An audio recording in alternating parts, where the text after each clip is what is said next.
Ya estamos aquí de regreso y enlazados ya con mi querido Doc Frisbee, que le decíamos, pues como en todas ciudades siempre los percances acaban con nuestros planes y nuestro cálculo de tiempo.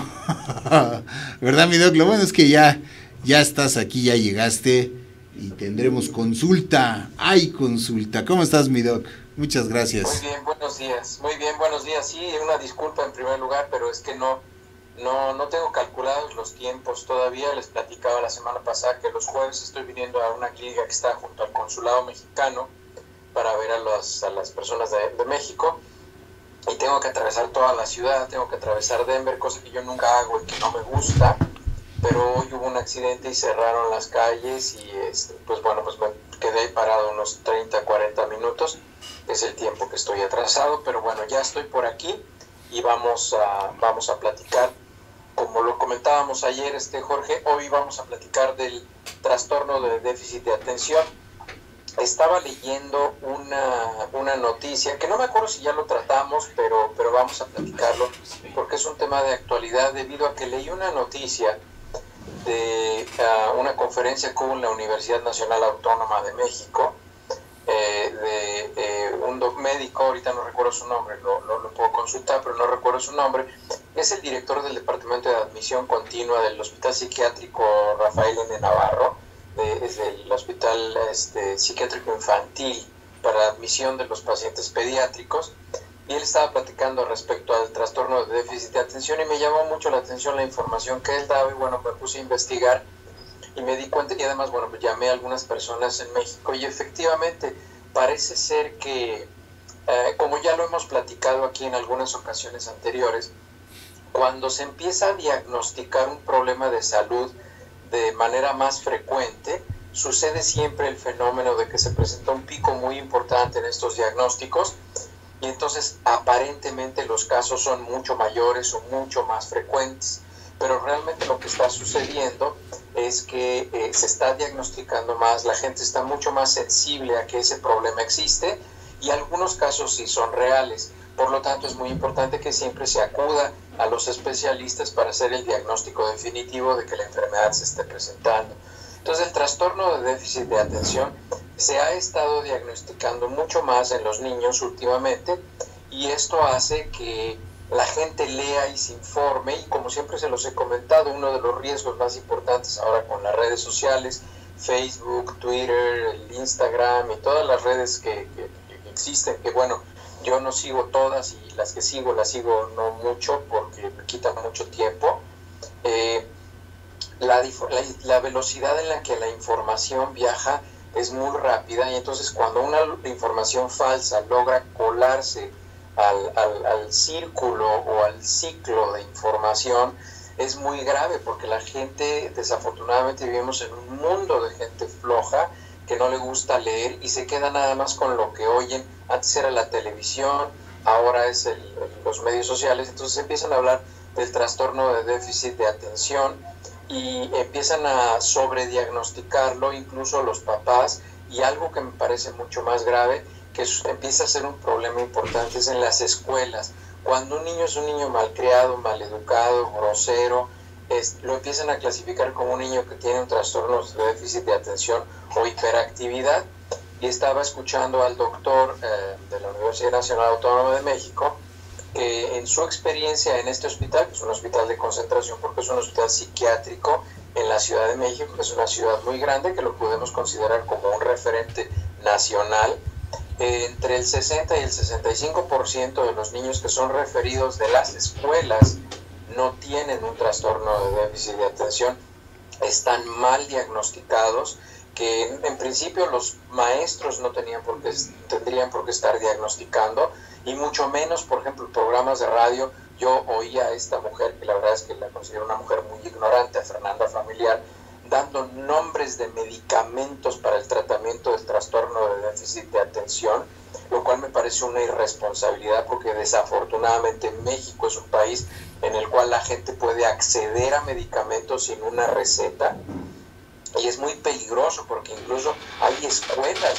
lo comentaba el médico, hay escuelas en las cuales los maestros tienen las listas de los medicamentos y se las recomiendan a los papás, y un papá desesperado puede ir y comprar el medicamento sin una receta y empezar a dárselo al niño, y eso le puede causar un problema muy importante de adicciones, porque si el niño tiene la enfermedad, si el niño en realidad tiene un trastorno de déficit de atención y es diagnosticado, el niño recibe el tratamiento por parte de un médico y entonces no hay problema porque el niño está recibiendo el tratamiento que necesita.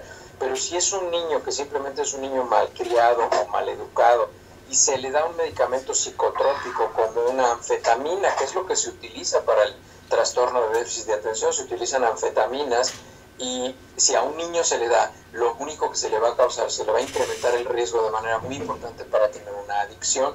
Entonces es muy importante que cuando un papá o un maestro piensa que un niño puede estar un poco más inquieto de lo normal, acudan a una persona, a un médico profesional, se llaman paidopsiquiatras, que es un psiquiatra que se especializa en trastornos pediátricos.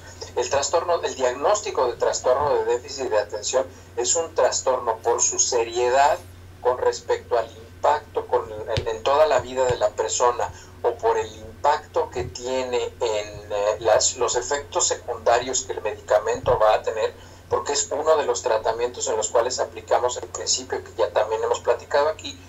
Hacemos siempre un análisis de los riesgos potenciales con los beneficios potenciales, y solamente le prescribimos al paciente el medicamento, cualquier medicamento para cualquier enfermedad, cuando los beneficios potenciales superan sustancialmente los riesgos potenciales. Entonces, el trastorno de déficit de atención es un diagnóstico muy exigente, hay unos parámetros diagnósticos y los niños tienen que reunir esos parámetros diagnósticos. Hay unos indicadores de déficit de atención, se le hace una prueba de tamiz, o lo que se llama en inglés un screening, al niño para saber si tiene un perfil de déficit de atención, si tiene un perfil de hiperactividad, y si el niño reúne esos dos perfiles de conducta, entonces ya se hace el diagnóstico de trastorno de déficit de atención e hiperactividad, y solamente con base en eso se empieza un tratamiento. Pero no es porque el niño no presta atención en la escuela o el niño tiene algún problema de conducta. Ahora, la mayoría, el trastorno de déficit de atención es el problema psiquiátrico más importante en los niños. Sin embargo, el trastorno de déficit de atención es un desequilibrio químico en el cerebro del niño.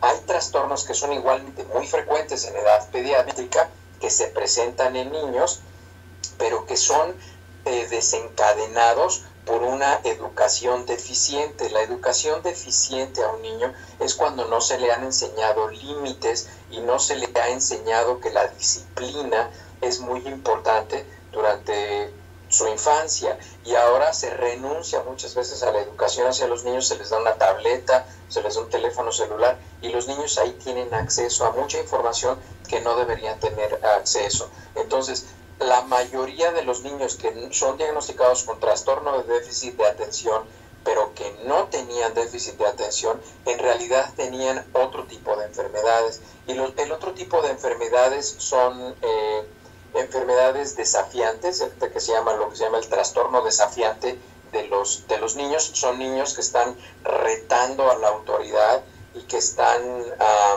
pretendiendo saltarse las reglas y los límites, y esto es porque no han recibido una educación apropiada desde que son chiquitos, desde que tienen 1 o 2 años, al niño se le empiezan a poner límites. A un niño que lo quieren corregir a los 10 o 12 años, obviamente es un niño que va a ser muy violento y muy agresivo porque él no está acostumbrado a eso. Y en los niños, acuérdense que los niños son terriblemente egocéntricos, e incluso parte de la madurez del niño aprende cosas que nos pueden parecer tan absurdas como el hecho de que todos los niños entre los 2 y los 6 años piensan que el sol sale en la mañana porque ellos se despertaron.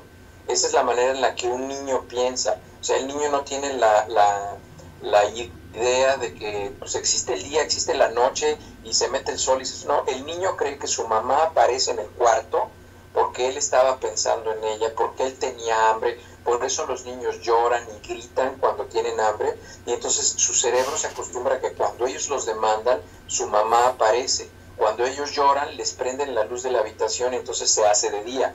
Pues por eso se empieza a desarrollar ese tipo de mentalidad. Pero parte de la educación es enseñarle a los niños que eso no es así, que hay reglas, que hay normas, que hay disciplina. Y si no lo hacemos así, los niños desarrollan un trastorno neurótico de la personalidad, como sería, por ejemplo, perder el control cuando te pasa un accidente en el tráfico y entonces empiezas a manejar como loco entre coches. Esa persona no tiene un trastorno de déficit de atención, probablemente. Esa persona lo más probable es que no se le haya enseñado que tiene límites. Y si sabemos que hay un accidente y no podemos llegar temprano, pues tenemos que serenarnos y guardar la calma y seguir las reglas y manejar a la manera y la velocidad correcta. Eso se le enseña a los niños desde que son pequeños.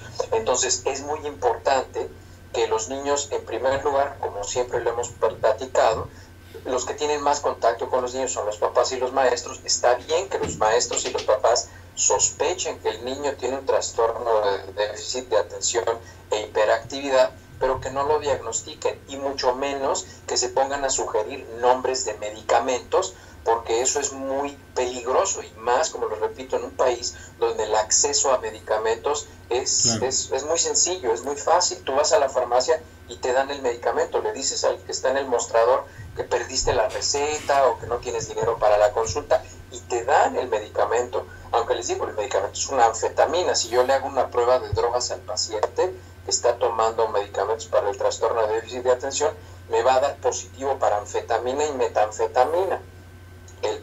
Lo que sucede es que, bueno, es una metanfetamina que se llama metanfetamina D, que es una metanfetamina con fines de medicamento, y la droga que se vende en la calle es una metanfetamina L. Es una sustancia diferente, pero son sustancias muy agresivas en el cerebro del niño, y si los papás le están dando medicamento, que hay una cantidad significativa, digo, no es más del 5%, pero hay niños que están siendo medicados y no están siendo monitorizados, y esos niños, si no fueron diagnosticados apropiadamente, tienen un altísimo riesgo de desarrollar adicciones y dependencia en su vida futura, porque pues, los estamos exponiendo a una anfetamina a los 5 o 6 años.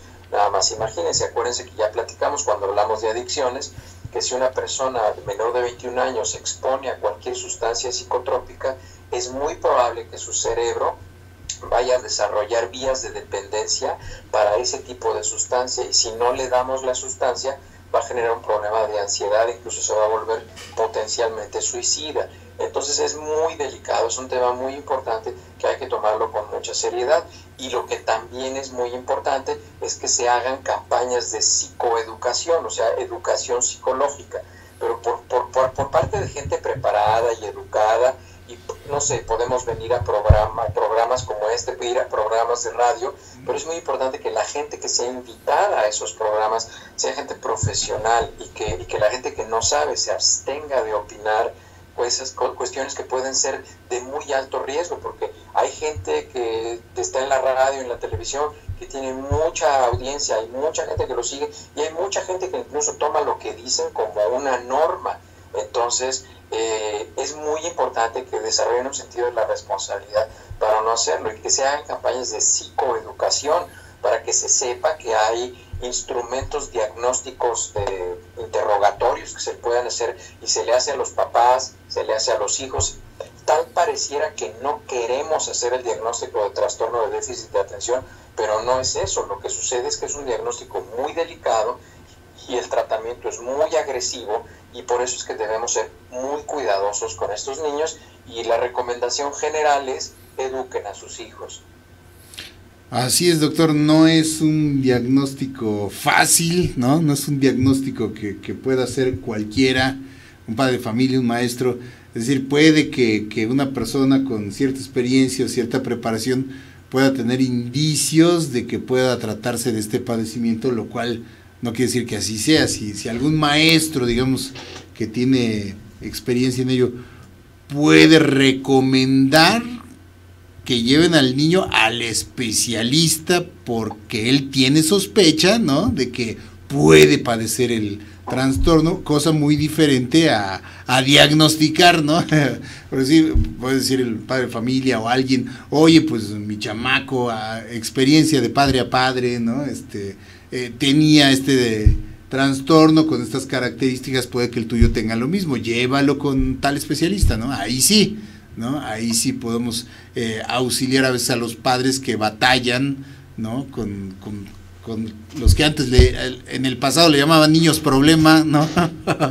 Y que ahora es muy fácil que a esos niños problema se les diagnostique este trastorno cuando no necesariamente es así, ¿no? Pueden ser muchas otras cosas psicológicas, de su entorno, de muchas otras cosas que no necesariamente derivan de esto, ¿no? Son de conducta principalmente, Jorge, porque a los niños no se les han dado límites, porque ejercer la paternidad para todos los que tenemos hijos es desgastante, es algo que consume tiempo, consume energía y te obliga en muchas de las veces a poner a un lado tus sentimientos y a educar más bien con inteligencia a largo plazo. La educación hacia los niños no es una tarjeta de crédito, es una inversión a largo plazo, yo siempre lo he dicho. O sea, lo importante es que nosotros cuando le estamos diciendo algo y nos estamos comportando de cierta manera enfrente de nuestros hijos, entendamos que eso es una inversión a largo plazo, que eso va a tener alguna repercusión en nuestros hijos en el mediano y en el largo plazo, y cuando ellos sean grandes, eso que estamos diciendo o de esa manera en la que nos estamos comportando los va a impactar. Entonces es muy demandante, la paternidad es algo muy demandante, entonces es muy importante ejercer la paternidad. Y como se los menciono, del 60 al 65% de los niños, de los padres o los maestros dicen que tienen trastorno de déficit de atención. No, el 60 al 65% son simplemente, por ponerles un nombre, niños que han sido mal educados. Y el ser niño mal educado no es porque sea un niño malcriado, no, es un niño producto de una educación y un proceso formativo deficiente, del cual el niño no es responsable. Porque es muy fácil decir, es que mi niño ya ves cómo es que mi niño es muy mal educado, es que mi niño... No, a los niños los hacemos de una manera. Lo que pasa es que hay niños que requieren mucho más atención y hay niños que tienen una mayor intuición para seguir una vida con menos conflicto. Pero pues si nos toca un niño que tenga mucho más nivel de demanda educativa, formativa o disciplinaria, pues hay que hacerlo, pues. O sea, pues así es nuestro hijo o nuestra hija y habrá que hacerlo así. Si no, si renunciamos a ese proceso educativo que nos requiere a nosotros dedicar tiempo, pues estamos destinando a nuestros hijos al fracaso, porque no les estamos enseñando orden, disciplina, límites, civismo, muchas cosas. Y efectivamente, como tú lo dices, cuando sospechamos que el niño tiene un problema, o el maestro sospecha que el niño tiene un problema, no tiene por qué diagnosticarlo, ni siquiera tiene por qué sugerir diagnósticos. Lo único que tiene que decir es: la conducta de su hijo no está armónica con el resto del tono del salón. A mí me gustaría que le pudieran hacer una evaluación para identificar por qué a su hijo le cuesta trabajo estar en armonía en un contexto social que le corresponde por su edad y por su momento académico. Eso es todo lo que tienen que decir. Claro. Pero no tiene por qué el maestro llegar: ay, ¿sabe qué? Yo estoy muy preocupada porque oí con una señora que sabe mucho en la radio que su niño tiene trastorno de déficit de atención y ojalá le dé dele estas pastillitas. Dele estas pastillitas, ¿no? Imagínense, pastillar al chamaco, pues tiene muchísimas consecuencias posteriores, como nos estás tú advirtiendo. Eso es lo que hay que difundir, ¿no? Desde problemas si están enfermos, es muy probable que la pastilla vaya a tener efectos secundarios, efectivamente. Sin embargo, los beneficios potenciales superan de manera muy importante a los riesgos potenciales. Pero si el niño no está enfermo de un trastorno de déficit de atención y yo le doy un medicamento, sería tan grave como si yo le diera alcohol o le diera cocaína o le diera cualquier otro tipo de droga que se le va, porque yo lo voy a inducir a una adicción. Entonces, además de que no lo he educado bien y por eso es un niño malcriado, lo voy a hacer un drogadicto. Entonces, es muy importante, por eso es que el diagnóstico sea por un profesional de la salud. Excelente, doctor, pues como siempre, una aportación valiosísima para todos los padres de familia. Sí, hoy está muy en boga, porque desafortunadamente estos temas se ponen como de moda, ¿no? Entonces, déficit de atención, y todos los niños tienen déficit de atención. Y te acuerdas también de aquellos de que los niños azules, que eran súper inteligentes, y que bueno, se hacen una serie de creencias los niños, y sí, cosas. los niños índigo, incluso a mis hijos así clasificaron a uno de los míos, y más porque estaban en una escuela Montessori y siempre fueron niños, pero la gente habla mucho, es como ahora lo que están hablando ustedes aquí en el noticiero, lo del aeropuerto de la Ciudad de México. La gente, digo, yo la verdad es que yo no opino. Linda el otro día publicó algo en el Facebook, bueno, yo le puse un estudio que hay de la UNAM, léanlo y vean lo que hay de información, pero yo la verdad yo no opino ni en un sentido ni en otro, porque no sé. Entonces lo mejor que puedo hacer es no perder la oportunidad de quedarme callado respecto a algo que no sé, y eso es lo que tienen que hacer con un niño de trastorno de déficit de atención. Cállense, o sea, nada más acudan con un profesional. Hay excelentes paidopsiquiatras en México. La paidopsiquiatría es una de las ramas de la psiquiatría que ha evolucionado más, que tiene mucho mayor conocimiento, y habitualmente los médicos paidopsiquiatras son muy cuidadosos y muy compasivos. Hay extraordinarios médicos, incluso hay hasta divisiones de médicos que se dedican a niños menores de 8 años, médicos paidopsiquiatras que se dedican a adolescencia, solamente médicos paidopsiquiatras que se dedican solamente a adicciones, y hay médicos que se dedican exclusivamente a trastorno de déficit de atención e hiperactividad. Entonces búsquenlos en las instituciones públicas, existen, búsquenlos, acudan a ellos y atiéndanse, y no escuchen a gente que no sabe. Por mucha afinidad que podamos sentir con la opinión de alguien desinformado, no atendamos esas llamadas porque es muy peligroso.